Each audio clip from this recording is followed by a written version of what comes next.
Hello and welcome back to ELT Exposed, where in these videos, we as English language teaching professionals, we look at the behind the scenes workings of teaching and learning in English, and we kind of give you our thoughts on methodologies, approaches, and formats. Today, we are looking at video teaching and learning. Over the past couple of weeks, we've been looking at different teachers on YouTube, different teachers on TikTok, and also some celebrity videos where they're teaching directly to the camera. And we gave some thoughts on that. And today we're giving an overview of all of those thoughts. But first, let's do some introductions. I'm Neil of Teen Teach fame, and I'm joined today by a video teaching OG, the original gangster, Professor Rich. Hello, everybody. Welcome. So, as you can see, I'm a professional video presenter by my awesome introduction and witty banter. It's true. When did you start? Do you remember when you started doing the video teaching? 2009. So, YouTube started, what? 2006? Yeah, something like that. So if I'd put more effort into it, I could probably have a channel now with like 7 million subscribers because those early videos did surprisingly well. YouTube was a really different game then. And I remember the first video I made was the meanings of get. And it was, at this stage, I hadn't even done a CELTA or anything. I think I'd only been teaching for about 4 months. And I made a video about the meanings of get.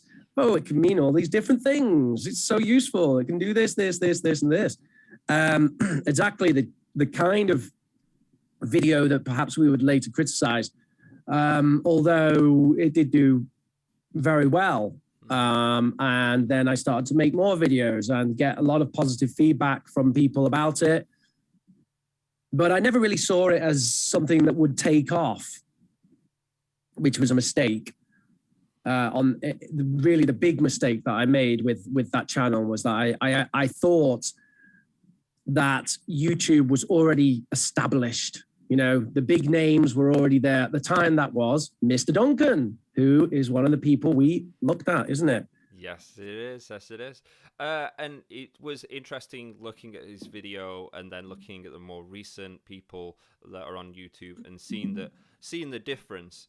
And I think going back to what you were saying about your videos as well, and you do videos now that are excellent, exquisite, and they should be watched by every and all English learners and teachers if you want to emulate a model. But it's going back to your original videos, they still got views, people were still engaged, and people still like them, even though you've only done 4 months of teaching and it just happened to be on YouTube. So, that question lingered in the back of my mind. Well, is it good teaching? Is it effective for the learner?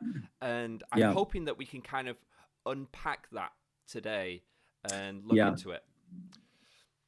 Yeah, so that is the issue, isn't it? Yeah. It's can you do something that's effective video teaching, and really, not even just on YouTube, because YouTube has its own quirks, TikTok has its own quirks, but can you actually use a video format teaching to actually can it actually be useful for learners, particularly language learners, which is what we've generally been looking at. And that is a real big question. And that handily brings us into our first clip. I'm thinking about my family. I'm feeling homesick. You want to talk about it? Sure. I have some photos. Yes, yes you do. Photos really help. This is my mother, and this is my father. They are rodeo clowns. What do rodeo clowns do? They make jokes at a rodeo. People laugh. What do rodeo clowns do? Speak.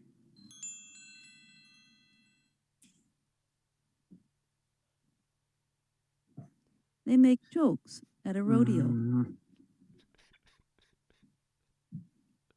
Speak.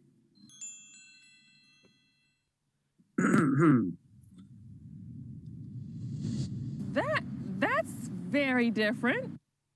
Okay. What is that?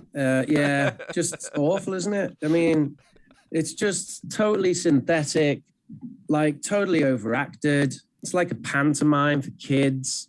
Yeah.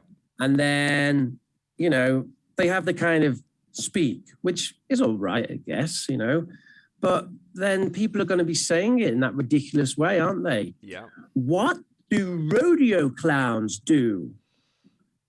Yeah, I mean, yeah, that's not really a criticism of video teaching, but it's like they're doing it in the worst possible way. If there's one thing you can do, it's not that.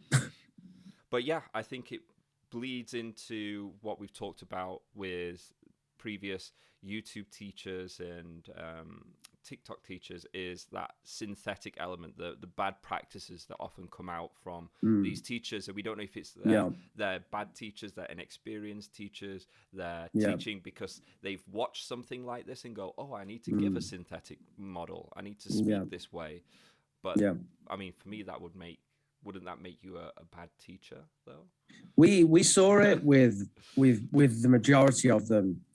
We saw synthetic models with Lucy. For example, thank you so much for packing my shopping for me. Oh, you're very welcome. What? Come on, really? Oh, you're very welcome. We saw them with Alicia at 101. How have you been since the last time I saw you, is what the... See, that was a terrible model, wasn't it? I think we saw them with Duncan. I think Duncan tended to give like one word drills, didn't he? Yeah. So maybe not as synthetic, but I mean, Duncan just in general speaks in a very synthetic way, this kind of clowny, kind of entertainer way all the time. Ball was on target for the goal. And he did that one right, didn't he? Yeah. The ball was on target rather than the ball was on target. In this sentence, I don't like this, and I you know, I'm being critical now, very critical, because I used to do this as well, where you'd like highlight the target language. But I think when you're doing it with a weak form in the pronunciation model, it can be very confusing, because it does encourage people to look at that and say the ball was on target, because that's what it seems like you're telling them to do, doesn't it? And that's why you don't have the text up on the screen anyway. Exactly. Yeah. Well, that's it. Yeah. We talked about in the previous videos, it's better to have the audio only so people can model it correctly and then introduce it, because they're two separate skills. Then with the TikTokers, ironically, we saw less of it. We actually seem to see more authentic language with the TikTokers. Teaspoon, corkscrew, glass, mug, knife, cutlery. And then with the celebrity teachers, we saw a mixed bag with Ricky Gervais presenting the most authentic model. He's cheesed off. What's up? Are you upsetting? He's cheesed off. What am I cheesed off about? Oh, well, I had to postpone some gigs. Oh my God, his models are good too. We're very, very focused on this whole authentic model thing, but this is such a minor, I mean, it's just something you have to get right, really. It's not, if you get it right, that doesn't mean that the video is that useful, and it doesn't mean that someone's a good teacher. It's just something you have to get right. The authentic model it's a necessary condition, but it's not a sufficient condition to make these videos that particularly useful, even if we were getting them with authentic models. And I found someone, by the way, I did find a video teacher. I can't remember his name now, but he's big as well. And he really does exactly the same as Lucy and Alicia, which is like, you know, here's 10 phrases you can say when you're lost in a forest and really want to go to the toilet.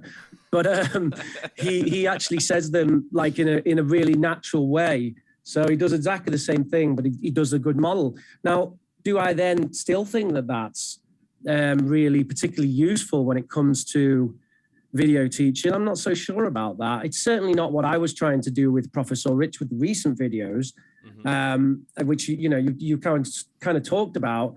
My recent videos were mainly aimed at teaching students techniques and information about language teaching that would help them. Yeah. So, like, I did a video on the power of context and demonstrating why context is important, how context can help you, and how an understanding of context can help language learners.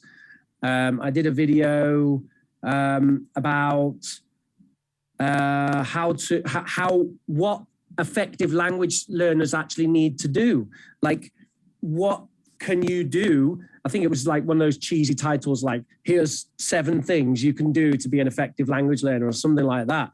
And it would be talking about not like, oh, go and read this book or go and do this, but like find those activities which are engaging and sustainable long term, and also talking about things like fluency versus accuracy. I think that students understanding these things, it really helps them because, I often get the question, all language teachers get this, right? You get this question, teacher, how do I improve my speaking? Right? And what they really want to say is, teacher, I don't have a teacher, and I don't have enough money for thousands of hours of English classes, and I don't have anyone I can speak English to. So how can I improve my fluency is normally what they mean. Yeah. They might mean vocabulary as well, but they tend to mean fluency. How can I improve my fluency? And sometimes they don't realize they mean fluency, but it is what they mean. They mean, how do I make it so I can speak without having to think, and it's so hard and I just want to speak, Yeah. So they're really talking about fluency there, which is something you need to practice. You practice and practice and practice and practice, just like you play guitar, you play the same set of chords again and again and again. Eventually you can play them very fast. But when you first do it, it's like dring. You have to put each individual finger on the right string. Move that one, move that one, dring, right? And you do that 10,000 times and then you can do it super fast. So that's exactly what fluency is. So then I always advise these activities that students can do on their own, which one of them is called describing what you see, and the other one's called imaginary conversations. So describing what you see, it's like, oh, I can see 2 bottles of orange juice on the 3rd shelf of my set of shelves. On the floor next to my shelf, there's a backpack. I don't think there's anything in the backpack right now. Just literally that. You're just talking to yourself about what you can see, right? You can say it out loud or you say it in your head, right? And the other activity, imaginary conversations. Okay, here's Johnny Depp and Maria. This is from one of my real students who was called Maria, who fancied Johnny Depp. She always used to do an imaginary conversation with her and Johnny Depp. And her fluency actually improved very quickly. She'd be like, hi, Johnny, how's it going? Oh, Maria, you look very nice today, whatever, right? The idea is you're just doing the same thing that a story writer would do. You're imagining a conversation between 2 people. You don't have to do it out loud. You can just do it in your head. It's fluency-based improvement. And when you tell students that, 80% of the time, you get the same question, which is, how do I know that what I'm saying is right? If I'm just describing this scene now, if I was doing it in Spanish, and I looked out my window and say, hay dos árboles por allí, or something like that, right? How do I know that that's right? Is it por allí or por allá, or is it por, or some other preposition? Well, the answer to that is it doesn't matter, because it's a fluency-based practice activity. Yeah.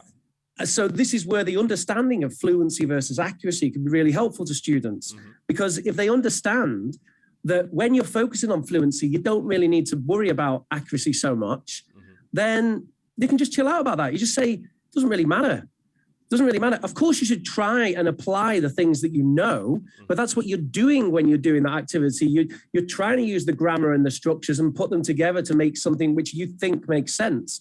And just doing that is fluency-based activity. It's not as good as conversation because you don't get the feedback. That's true. But if you're on your own, you haven't got a partner and you haven't got enough money for thousands of hours of classes, it's a nice thing to know and it's a good activity to learn. And some students really enjoy it. And when they do, it works really well. Yeah. So it's a good thing for students to know. However, that video that I made explaining all that, I think has like 150 views, and it's like 2 months old. So at this time, yeah, by no means a success. I mean, it's a failure in terms of YouTube. Why is that? Now that's the question, isn't it? Mm-hmm. I mean, there's a few questions about that. Like, is this idea of learner training, is that actually a good thing? Is it actually useful for students? Because from a teacher's perspective, when I do it in classes, I'm pretty certain it is. They certainly seem to be picking up on it. And when I follow up with them, sometimes they say, oh yeah, I tried it and it was brilliant, you know, and I do it all the time and blah, blah, blah, with all these kind of learner training stuff that you can do. So what about with a video? Is it effective then? Well, I would imagine so, but I'm not sure. I haven't had as much feedback with that. I mean, maybe with a video, they just stick it on in the background, they listen to me waffling on, and they don't really pick up on it. We get a few comments which indicate that they do, but maybe they don't. I don't know. But then on top of that, whether it's effective or not, it's clearly not the thing that right now is working with the YouTube algorithm. Mm-hmm. So yeah, there's a number of issues with it. I mean, maybe when I'm actually engaging with my students in class and I tell them these things, they're already engaging, they're already in rapport, so they're receptive to it, and they're like, yeah, cool, oh, that's great. But maybe when they listen to me babble on the video, they're just like, oh, Teacher Rich babbling on about something, I'm just gonna tune out. Mm-hmm. Maybe it doesn't work. I'm not entirely certain. It's just one of my thoughts about what video teaching could be. Well, I think there's a lot to unpack with that, but I'm gonna go into the thing that you've just raised up, and it is establishing rapport. And we both know in classroom that you need that. You need to establish rapport. You need to establish a relationship before, you know, someone can trust you to, you know, listen and learn. And I think one of the things that comes with the tuber teachers, the video teachers on YouTube and TikTok, is they establish, I don't know, like a personality, a brand, even that people know. So you know, they say this in this certain way, and they kind of get to know the person over this period of time, and because they know this person over a period of time, they kind of build that rapport, and then they kind of they learn from that. So I think it's one of those things that often gets discounted. Is it's not the video, the students are engaging with the videos, they're engaging with the person. And that's why not everybody could do the YouTube video teaching, because not everyone is able to convey their personality, even in a controlled, sanitized way, because I'm sure they're not what it is, but let's say their teacher personality effectively through the screen. So I think that's what works, because I think what you would find is if you were to give the same script to a whole bunch of different people, one of those people is a YouTube teacher, and that script is, you know, like one of those standard 10 things to say if you got stuck in a toilet and there's an alligator outside. You know, the YouTube teacher would come out because they have I don't think it's an innate quality. You know, they've learned how to convey themselves through the screen. I don't know if they've learned it consciously or it's unconscious, or it's from whatever background that they've done. But whatever it is, it's there compared to others. Yeah, I think you're absolutely right. I think it's more of an accumulation over time. I don't think it's just this one video. I think if someone just watched English with Lucy, we keep picking on her, English 101 or Mr. Duncan, and they see one of those videos and they will just go, what's this? But you know, if they're seeing it again and again and again, then it's like, oh, it's this guy. Well, we can pick on English with Lucy. She's the biggest she's making loads of money. You know, I don't think she needs to worry just yet about our little podcast comments. Okay, no offense, Lucy. Come on the show. We'll talk about it. So I think you're absolutely right. I think it's personality based. And I think that the people who are effective on YouTube do exactly what you say. They make a connection with their audience. And then to some extent, it doesn't really matter what they're doing. And that's the problem with maybe not just YouTube, but it might actually be a problem with, well, teaching really. Yeah, I guess one of the ways that you're going to dancing monkeys. Well, not necessarily even dancing monkeys, just cool monkey, whatever, Yeah. a monkey that can just make use social connection. And the thing is, I even think that good teachers also do that, especially in a language learning classroom. But as you say, these people who are popular when it comes to video teaching, they are effective at doing it through the teaching. And I very much think that the people who watch them feel like they're being recognized for that. They feel that, that these teachers are talking to them, interacting with them. They feel part of the community and all that stuff, all that social media stuff. So I think that definitely bleeds into it and helps us to understand to some extent why things are the way they are, why the videos which are popular are the ones that are popular. Not just because of some algorithm, it's not the video. But because it's a cult of personality. I think it's a psychology thing. I think that goes beyond teaching, where we once we feel a connection with that person, then we more easily trust them. Even if we know what they say is wrong, we might discount that, and this is what leads to cults and poor political decisions and people doing stuff where you just kind of blindly follow the leader without thinking, oh, actually maybe this person is not doing what is best for me. And I mean that's the tricky thing, isn't it? Because you don't it's always a bit difficult as a teacher to put yourself in the position where you're saying, I know what's best for the students more than they do, But I do often feel like that. Sort of. It's not that students don't know what's best for them. It's that they don't have the information that they need to be able to see that. At the end of the day, you can't tell someone what's best for them. But what you can do, well, you can, but they won't listen, or they shouldn't. I wouldn't. Someone told me. But what you can do is you can demonstrate to them what you're talking about. It's kind of like when that previous activity I just told you about, where you practice fluency-based practice on your own, and someone expresses, well, yeah, but I need a teacher to correct me. I can't. What's the point in doing it on my own?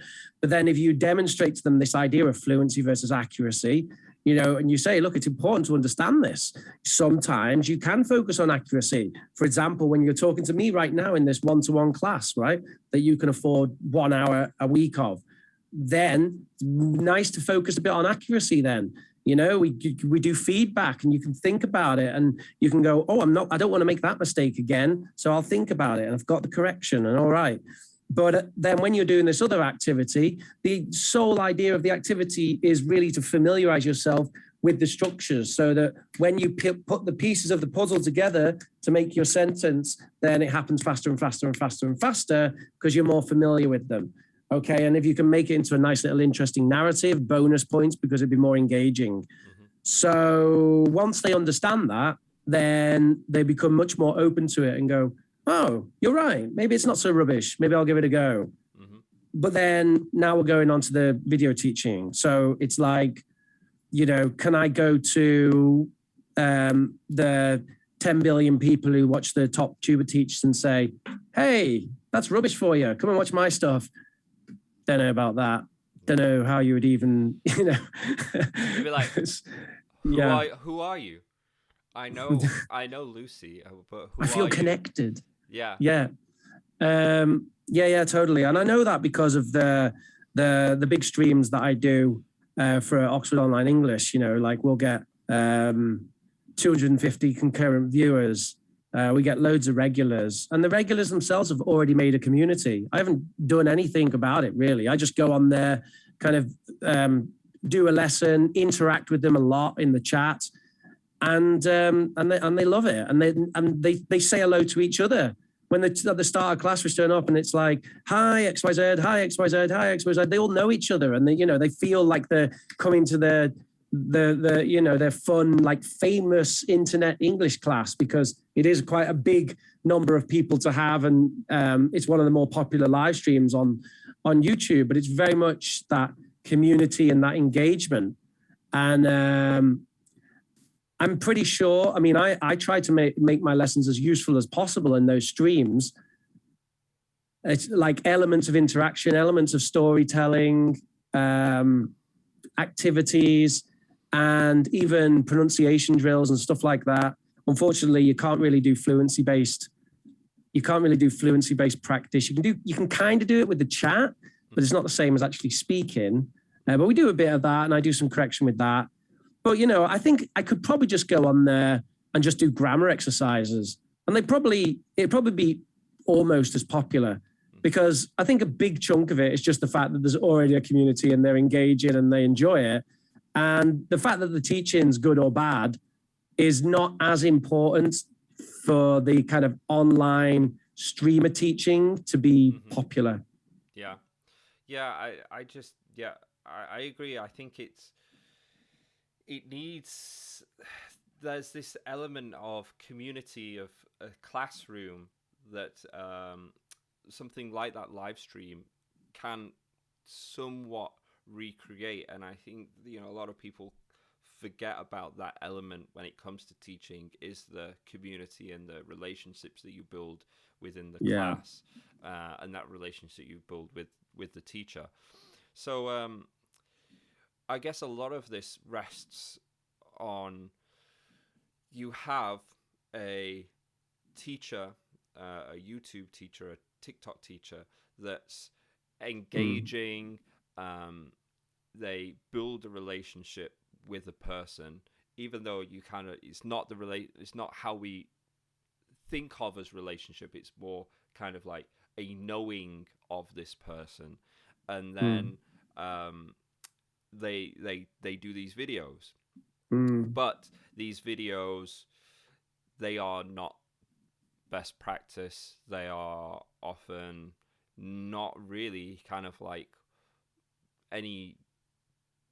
not any good for a student long term. Like, I don't want to say they're not any good. No, I mean, like, but they're low quality. I mean, we've kind of hammered on that point a lot, haven't we? But I'm more like, if you're trying to learn English and each video that comes out you watch, and this is what you do to learn English every week, and it's this video is 10 things to say when you accidentally eat the dog's food at your neighbor's house.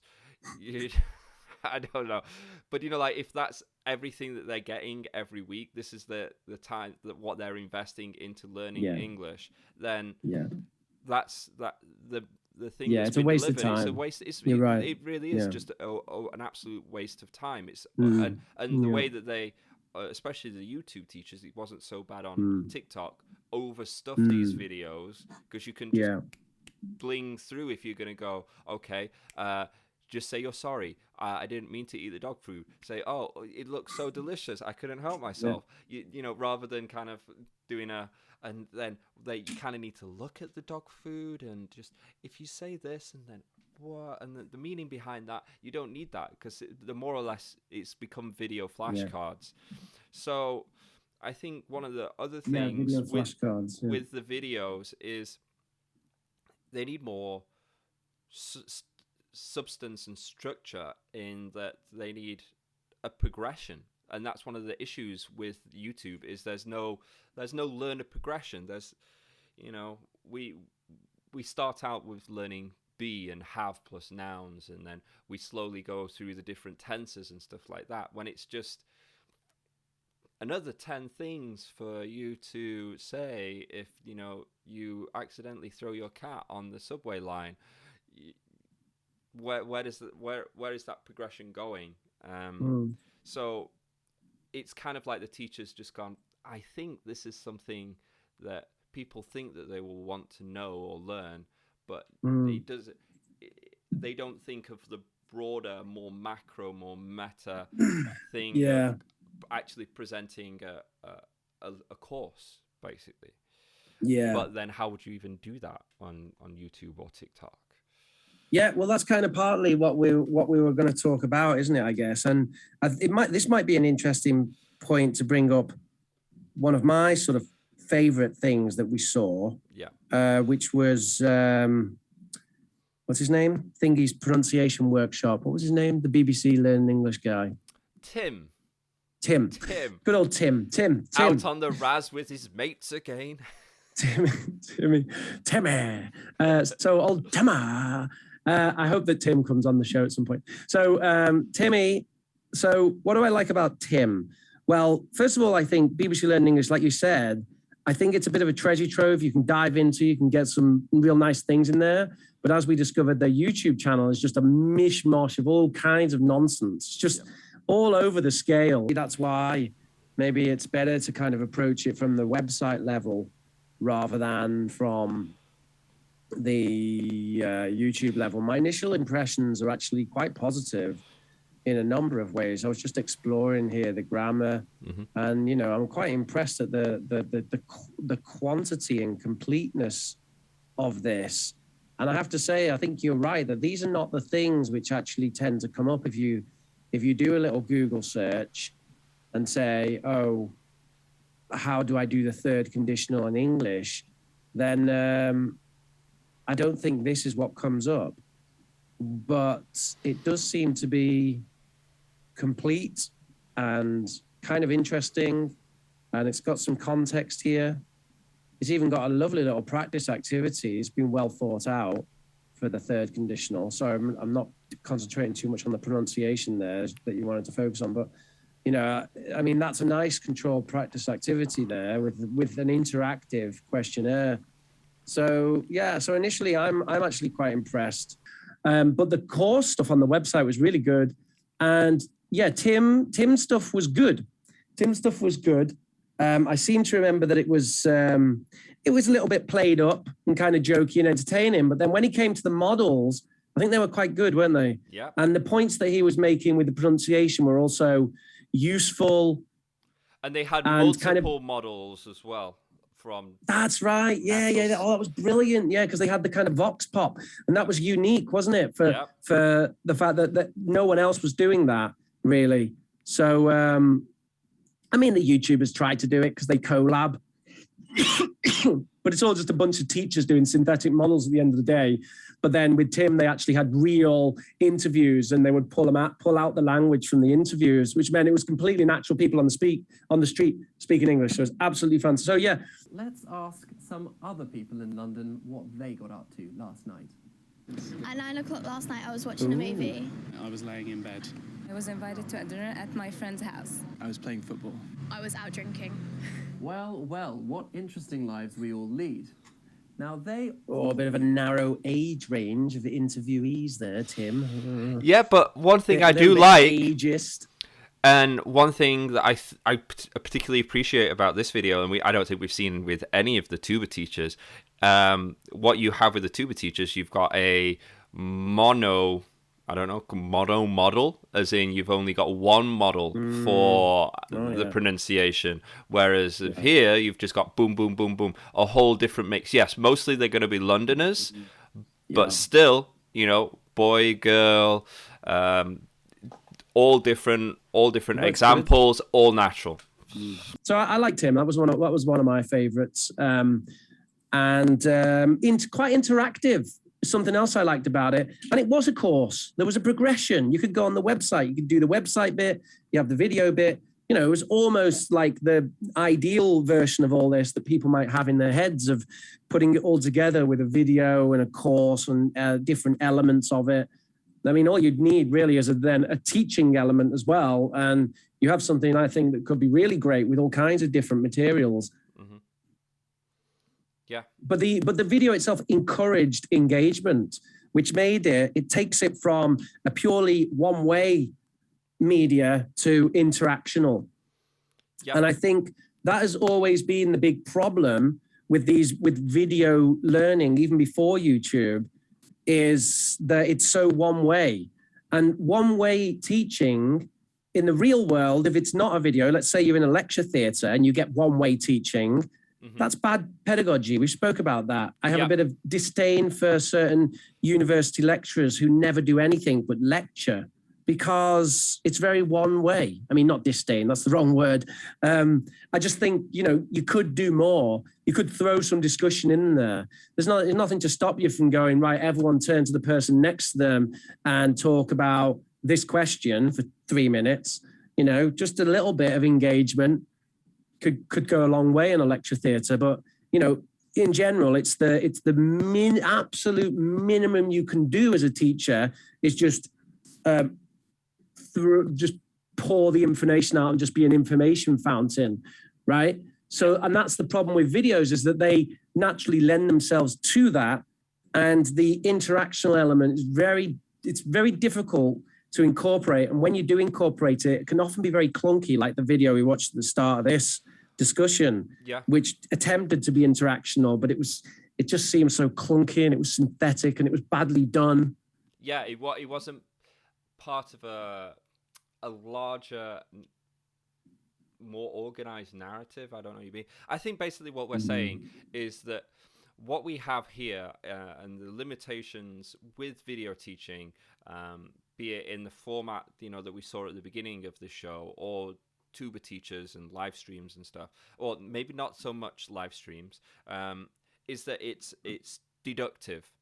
You know, it's teacher centered, and it's, you know, expository. I don't know why I have so difficulty with pronouncing that, but yeah, it's just, you know, lots of exposition, lots of you know, just teacher talk time, and not so much student centered or engaging. And I think that is the actual physical limitation of the teaching with video, because you aren't there.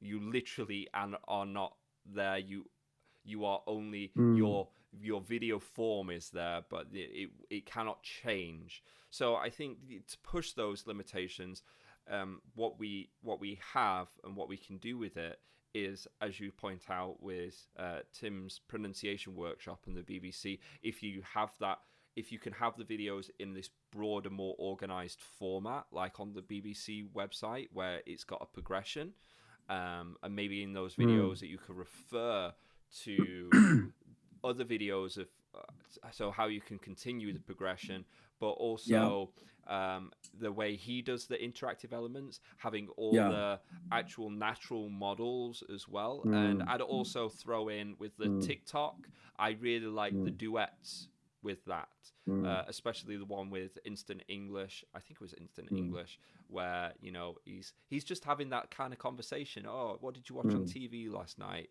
Yeah. Conversation practice, TV series edition. I'll read red, you read blue, and duet this. Let's go. May, have you seen Peaky Blinders?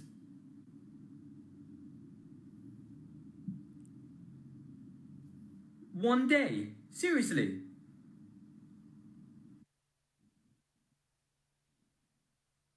Yeah, me too. I love it. What are you watching at the moment then? Yeah, I was just thinking about that one, and I absolutely think when you're trying to do the interactional element on the videos, it's like you want to amp up the authenticity, and one of the reasons for that is because it already feels very inauthentic, because, you know, whatever you're doing, you're speaking to a video, so there's already like this kind of like there's something not right about this, right? So if you can just amp up the authenticity as much as possible, then I think that can help it. That can at least help it seem less, you know, now I'm doing my pronunciation with a video or whatever, you know. And I absolutely agree with you. Yeah, the cheeky chappy, whether it was Instant English or whatever, you know, he had a very natural style, didn't he? And he even did the kind of listening. Oh yeah, did you like what was on TV last night? You know, so that was great. And also, as you say, with the multiple models, that again, that's an authentic element, authenticity, real English, with a diversity of sources of people saying the same thing. So it helps to like boost that authentic quality, which you're going to lose a little bit because at the end of the day, you're interacting with a video. Mm-hmm. Yeah, it's interesting because it's kind of, the more authentic that you get, I feel it lends more to being an engaged, that engaging teacher, that teacher that builds rapport. And, you know, why not lean into that more? You know, like you don't, I think what it is there's this, I remember this story, I can't remember what book I was reading, where this daughter goes to her mom in the kitchen one day, and she notices that her mom she's got this piece of ham, and she's putting it into the tray to put it in the oven, and that she notices that the ham, her mom's cutting off the sides, you know, like the corners of the ham, and she's like, the daughter's like, well, why are you cutting off the corners of this ham? And this ham, there's a piece of ham, but the tray's really big, and her mom's just like, I don't know, I'm not sure why I'm doing it this way. And then she thinks about it, and then she thinks, well, my mom used to do it this way. And so her daughter goes, what, you know, why is that? And, you know, they left it for a couple of weeks, and then her mom came round, her mom's mom came round, her grandma, the daughter's grandma, came round, and, you know, her mom was cooking the ham again, and, you know, they asked the mom's mom, you know, why did she cut the corners? Was it, you know, like more juice or anything like that? And she's like, no, the tin that I had was too small. And it was one of those things where it's always been done this way, and it gets carried through. And I think that's kind of what the issue is coming from with the synthetic language. It's just, video's not been around for a long time, and every time people do this they have this presenter mode, like this is supposed to be the way that I talk on, this is how you're supposed to talk on camera. I hope you've enjoyed today's lesson. And I do remember that there was a specific reason for that. I think it was something to do with the sound quality or something, but it kind of just stuck. But now that issue's not there anymore, and we can just literally be authentic. We can use our, you know, mics in our phones and stuff, but it's just kind of, this is how it's always been done, and it's the same, you know, like the grammar teacher kind of thing, and it's just taking a long time to kind of move out of that, not just for teachers. I think it's actually going to go faster for teachers, but for learners as well, in that they have that expectation that someone should speak slow and repeat after me. I have an alligator outside my door. And you have to have a lot of experience as a learner in their language learning classroom before you realize that. And you find that the experienced learners, they've come round against that, and they're very kind of cynical about certain things. And they'll say stuff like, you know, all we ever learned was the present perfect, or all we ever learned was to be, again and again and again, you know, because they got that stereotype they wanted.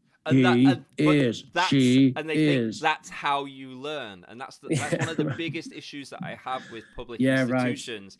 Is there's this idea of everyone's got this idea of this is how a classroom is, this is how you learn. It sucks, so nobody wants to learn, and it's not like that. It's not like that at all, especially if you've got good pedagogy.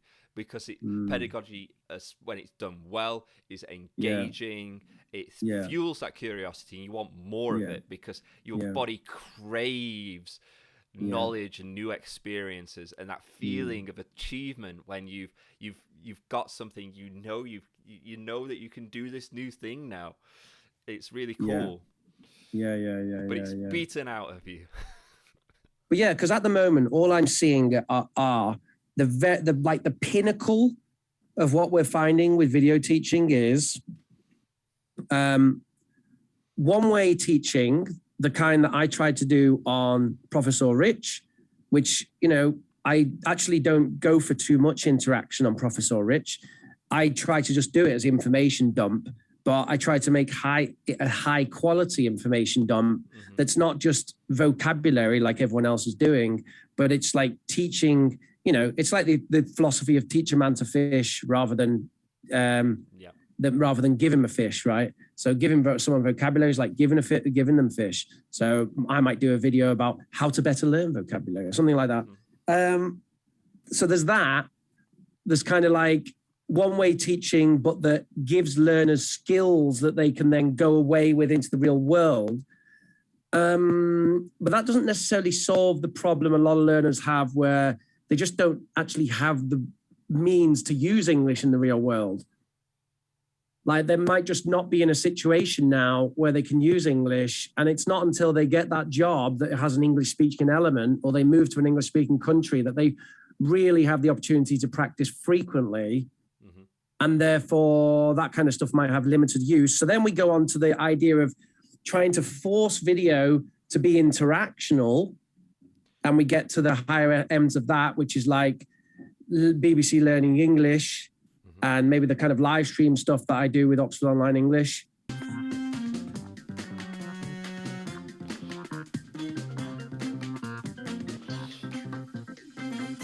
So I think the only thing that might be missing from this, and it's a bit weird really that it is missing from it, is more extensive practice. They have the pronunciation practice of just, you know, repeat after me kind of thing. But then I feel like it should be taken one step further. And since they've got a whole website, then it would make sense for me that he would kind of redirect you to the specific page for that lesson and say, oh, go here and do our following up activities. Now, I'm actually just gone to the website, the link in the video description, and it is for that video, and there is an activity. So they actually have got it as well. He just didn't mention it. So that, I think, is there something more we can do with that as well? Because the best thing we seem to be able to do with that is, you know, the kind of exercises that you could just get if you just Googled something. I want to practice present perfect English grammar exercises. You know, you'll get a list of them. So you can do that kind of stuff, but in a more classroomy way, you know, where people get nominated in the chat or something like that. And then you can do this sort of this kind of very, what do you call it? Controlled pronunciation practice, or just controlled practice in general, where you're practicing pronunciation from a good model, maybe getting some tips along the way as to how you do it, or you'll go into that kind of the thing that the cheeky TikToker does, cheeky chappy, kind of quite good looking guy, I think, probably has lots of female students, who interacts with his camera, and they have that kind of conversation. And I guess I'm not sure if that's the limit of that, and which one of those is the way forward here. I'm not so sure, because it does feel to some extent like the kind of putting the interaction element into a video, it does seem a bit grating. You know, it does seem like, I mean, you know, maybe it'd be better to have the one-way thing, but have it with a little assignment at the end where the students then all write about their experiences in the comments. I mean, that would be kind of ideal, but, you know, you'd have to really have motivated, engaged students who are being very proactive about their learning in order to get that. So is that the way forward? I don't know. And right now, I'm not certain. I'm not certain how to increase the quality of the current video teaching we have. But what I do know is that it has to happen, and it will happen, because it's so much more accessible. Yeah. I mean, Lucy is getting millions of views on all of her videos, millions. In my entire career, I haven't taught anywhere near millions of students. You know, it's probably in the thousands, but it's never going to be millions, you know, but she's reaching millions. that's how accessible it is. Because there's people who don't have a lot of money for classes, or they don't have time, or they can't fit into their schedule. 1,000,001 reasons. The fact is, it can be very useful to have access to video learning content. Yeah. But particularly language learning is an area where it needs something else, because it's not just a video about philosophy and explaining what Hume said about dualism versus materialism, right? That might work if you're a really entertaining philosophy professor. I would argue that even that would benefit from something else, either some behind the scenes learner autonomy stuff or an interactive element.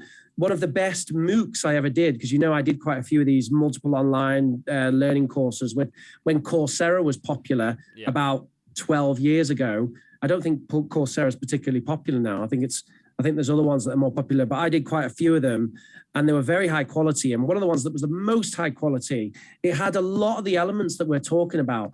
It was a psychology course called Irrational Behavior. And the teacher for that, hey, I would love to have him on. I should contact him. The professor for that, he used to do a lot of the things that we do in language teaching. So at the start of the video, because with Coursera, it had these options. It would pause the video and it would pop up and it'd ask a question and it got you to write your answer. You couldn't continue the video until you'd done it. Right. And that was like his setting schemata, right? Yeah. And then at the end, they might have a reflection. So it might just ask a question about the video and have like a multiple choice of 3 options. And which option, the option's pretty clear, which is the right one if you were paying attention.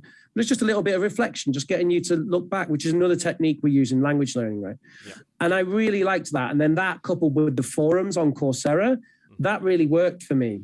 Yeah. But that's a whole learning system, isn't it? And we're not going to, that's not going to happen just on YouTube, not unless someone combines YouTube with a learning system. But I think that's the way to go with it. That kind of thing. Moodles and BBC Learning English obviously tried. I think the thing that they're lacking is they haven't got enough comment interaction and forum. You really need it plugged into the video. Yeah. We want it to be. That's the thing YouTube does have. It's got the comment section, so the community's there. Yep. You just needs to be combined with a course and some other bits and bobs. Yeah, so it's working with trying to come up with an overall system, because a lot of the stuff that you mentioned there with like comments and pausing videos to do that sort of stuff where you're answering things, you don't do with YouTube, but you could do with YouTube, where you could ask the person to pause and write their answer in the comments or something like that. But this whole idea of an ecosystem, a whole system revolving that with the video just being one component of, I think is hugely important and one of the big ways of going forward with this, because you can build those communities, you can do exercises and practices and such, but it's how do you build that whole entire system in a disjointed internet web? Because I think BBC kind of did it, but it's all on their one website. But how would you do what BBC has done, or this system, but then your stuff is on, you've got some stuff on the social media, on your TikTok, you've got some stuff on your YouTube, you've got some stuff on a forum somewhere, and maybe your other stuff on a website. I think people want the ideal of, well, why don't we just put it all in one space on the website? But that's not how people interact with the internet. They take bits and bobs from elsewhere. So how can you recreate that? I don't know. But I think if you solve that, you're right. This is going to be one of the best ways to use this format going forward. Next level, video learning. I think we've more or less touched on everything that I think we could do with that, and going forward with that, what we could do. Beyond this format, because it lends into other things, we can go towards the app-based kind of the Duolingo. So where we actually have more interactive elements, because they've started to use videos in Duolingo, in Chinese apps that I use, like Chinese Skill and Hello Chinese. They actually have Vox clips of people, and you have to listen to them and, you know, put in the right answer, what you think they're saying, and that sort of stuff. So there's that. You know, if you're interested in that, we will look into it. So please leave a comment below. And people may think it's the distant future. Probably not. It's just waiting for the right technology to be for the mainstream. But VR, virtual reality. Well, yeah. I mean, it has its ups and downs, VR, doesn't it? It's kind of seemed like it was all the rage 5 years ago, and then it disappeared again. It's kind of like when It's going to there. It just needs the technology, like the same thing as YouTube, right? You know, when you went with YouTube, you're like, oh, it's done to death. But we didn't have smartphones in every person's hand at that point. Yeah, you're right. So you're right. we're just waiting for that same equivalent thing to happen accessible with VR. VR tech. Yeah, totally. No, you're absolutely right. Actually, I mean, if everyone had a VR headset in their hand, then it would. You're right. VR would take off like boom. And as for the apps, I think they're already massive. Like Duolingo, like there are people on Duolingo who've done like 10 courses, 10 different languages. Right? That's amazing. And they've just learned it just from well. Obviously, they do other stuff, but mainly from Duolingo. And apparently the general consensus is if you absolutely complete a Duolingo course, which is a fair few hundred hours, I think, maybe like 500 hours or something like that. If you these days, because they're a lot more fleshed out than they used to be back in the day, then that gets you to A2. Yeah. So you go from nothing to A2 with an app. Yeah. You don't need to buy any classes, you know. That's an amazing advancement in learning technology. Yeah, so I think with technology in a broader sense, not just videos, maybe videos as part of this technology learning revolution is a very exciting time, and where I'm very happy and curious and excited to be talking about this on our shows and stuff coming forward. If you're watching this out there, leave comments on kind of like how you have interacted with technology and anything that you think we should be looking at to explore with our videos. And let us know what you thought of this video, if you agree with our ideas. Anything else that you want to add, Rich? No, I think that was a nice little summary at the end there. Nice little slant on it to look at Blue's Clues and sort of talk about the differences with the adults and kids and video and stuff. Yeah, I think there's a lot to kind of chew over and think about. So yeah, it was fun to kind of have this thematic build up, and we'll see what amazing Marvel comments we have. Right? Yeah. In 12 years, we're going to have an epic finale with all this. So I'll be Thanos. I'll be Ant-Man crawling up your ass. 50% of the students will do extra homework. And this will free up the other 50%. It's balance. Being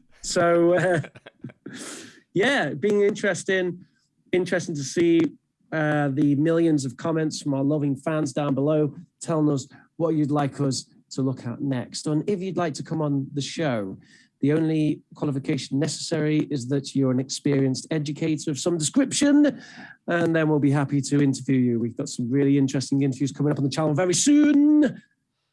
Yeah. Thank you. You can catch me at youtube.com/Professor Reach and on this channel, and twitch.tv/Prof Rich Gaming live streams on Saturday, interactive gaming, Jackbox.